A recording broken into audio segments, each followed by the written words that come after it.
Bismillahirrahmanirrahim. Assalamualaikum warahmatullahi wabarakatuh. Selamat sore, salam sejahtera bagi rekan-rekan sekalian. Yang terhormat rekan-rekan wartawan, pada sore hari ini kita bertemu kembali. Kebetulan kita akan melaksanakan update terkait dengan beberapa pengumuman kasus,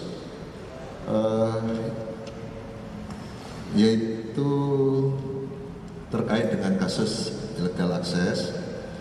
Pada sore hari ini kita hadir di sini didampingin oleh Kasubdit 1 Direktorat Tindak Pidana Siber Baris Krim Polri, Kombes Pol Renhat Utagaul. Kemudian di sebelah kiri beliau ada Pak Andi Agus Akbar, beliau sebagai Senior Vice President Corporate Secretary Telkomsel. Kemudian di sebelah kanan saya Kasubag Ops Direktorat Tindak Pidana Siber Baris Krim Polri AKBP Rizky. Rekan-rekan sekalian, sore ini kita berkumpul terkait dengan pengungkapan laporan polisi nomor LPB 0373 Romawi 7 2020 Baris Krim Polri pada tanggal 8 Juli 2020, yang mana pihak Telkomsel sebagai pelapor telah melakukan terjadinya kasus illegal access. Kemudian Direktorat Tindak Pidana Siber Baris Krim Polri, khususnya Unit 2 Subdit 1 telah bergerak, dan alhamdulillah kemarin pada tanggal 9 Juli 2020 telah melakukan penangkapan pelaku di daerah Rungkut, Surabaya. Untuk itu, untuk lebih jelasnya bagaimana kronologi kasus ini dan bagaimana pengungkapan kasusnya, kami persilakan untuk Kasubdit 1 Direktorat Tindak Pidana Siber Baris Krim Polri untuk memberikan penjelasannya. Silakan, waktu di tempat Pak Renat. Terima kasih Pak Awi. Jadi kami jelaskan bahwa Direktorat Tindak Pidana Siber telah mengamankan seorang pelaku illegal access bernama FPH, tanggal lahir 16 Februari 1993, jenis kelamin laki-laki, pekerjaan karyawan. Jadi penangkapan dilakukan pada tanggal 14.00 kemarin di Ruko Grapari Rungkut, Jalan Insinyur Soekarno, Ruko Mer Square nomor 2B Rungkut, Surabaya. Jadi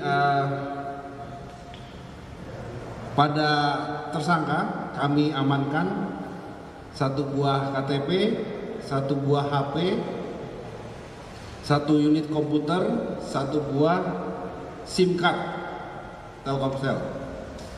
Jadi kami jelaskan sedikit kronologis atau modus operandi yang dilakukan oleh tersangka. Yang pertama, dijelaskan bahwa yang tersangka adalah karyawan outsourcing daripada Grapari Rungkut, Surabaya.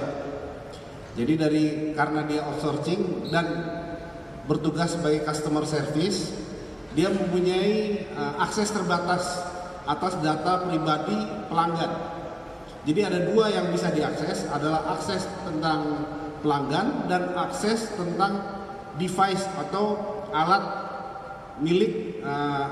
handphone milik pelanggan.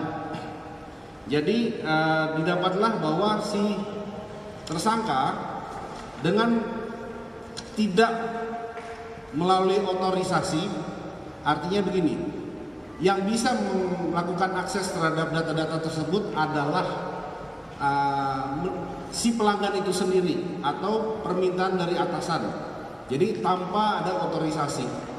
Jadi melakukan pembukaan file atas nama DS, dan dari file yang dibuka itu dia mendapat dua data. yaitu data tentang pelanggan dan data mengenai device milik pelanggan. Kemudian data tersebut yang ada itu difoto, di capture, karena memang di capture atau di copy paste tidak bisa di dalam sistem tersebut, di capture. Kemudian foto tersebut dikirimkan melalui DM ke akun Opposite 6890 pada tanggal 4 Juni jam 8 pagi. 4 Juli ya, saya ulangi, 4 Juli jam 8 pagi. Jadi atas perlakuan ini dipostinglah sesuai ini, ada data pelanggan yang di Twitter akun Opposite 6890 seperti demikian. Namun demikian, yang tertulis di sini adalah diketik kembali.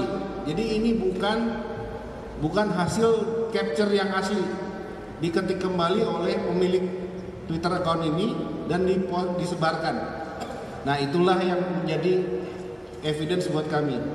Kepada tersangka, kami persangkakan pasal 46 ayat 1 ayat 2 dan ayat 3 junto pasal 30 ayat 1 dan 2 dan ayat 3 atau pasal 48 ayat 1 2 3 junto pasal 32 ayat 1 2 Undang-Undang Nomor 19 tentang perubahan atas Undang-Undang Nomor 11 tahun 2008 tentang informasi dan transaksi elektronik, atau pasal 50 Undang-Undang Nomor 36 tahun 1999 tentang telekomunikasi, dan atau pasal 362 KUHP atau pasal 95 Undang-Undang Nomor 24 tahun 2013 tentang perubahan atas Undang-Undang Nomor 23 tahun 2006 tentang administrasi kependudukan.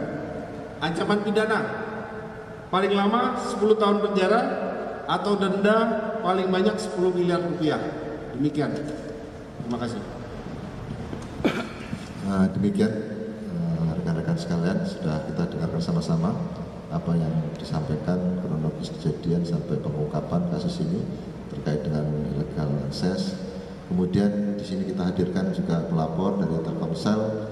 Kiranya Telkomsel nanti bisa menjelaskan bagaimana kejadian ini dan apa-apa yang tindak lanjut yang akan disampaikan oleh langsung Pak Andi. Silakan, Andi. Terima kasih. Selamat sore Bapak-bapak dari media, Pak Awi dan teman-teman dari Reskrim.